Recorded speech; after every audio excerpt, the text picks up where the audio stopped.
சட்டப்பேரவையில் எதிர்க்கட்சித் தலைவர் எடப்பாடி கே பழனிசாமி எதிர்க்கட்சி துணைத் தலைவர் இருக்கை தொடர்பாக பேச முற்பட்ட போது விடிய அரசு நேரலையை துண்டித்துள்ளது. சட்டப்பேரவையில் எதிர்க்கட்சி துணைத் தலைவர் இருக்கை விவகாரம் குறித்து எதிர்க்கட்சித் தலைவர் எடப்பாடி கே பழனிசாமி நேரமில்லா நேரத்தில் சிறப்பு கவன ஈர்ப்பு தீர்மானம் கொண்டு வந்தபோது நேரலை துண்டிக்கப்பட்டது.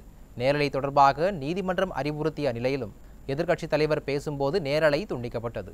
அப்போது பேசிய அவர், எதிர்க்கட்சி துணைத் தலைவர் இருக்கை விவகாரம் தொடர்பாக 4 முறை சபாநாயகரை சந்தித்து கடிதம் கொடுத்திருப்பதாகவும் பல முறை நேரிலும் வலியுறுத்தி உள்ளதாகவும் கூறினார். சட்டமன்றத்தில் எதிர்க்கட்சித் தலைவர் இருக்கைக்கு அருகில் எதிர்க்கட்சி துணைத் தலைவர் இருக்கை என்பது நீண்ட நாட்களாக உள்ள மரபு எனவும் பல ஆண்டுகளாக உள்ள மரபை சபாநாயகர் நிறைவேற்றி தர வேண்டும் எனவும் எதிர்க்கட்சித் தலைவர் எடப்பாடி கே பழனிசாமி வலியுறுத்தியுள்ளார்.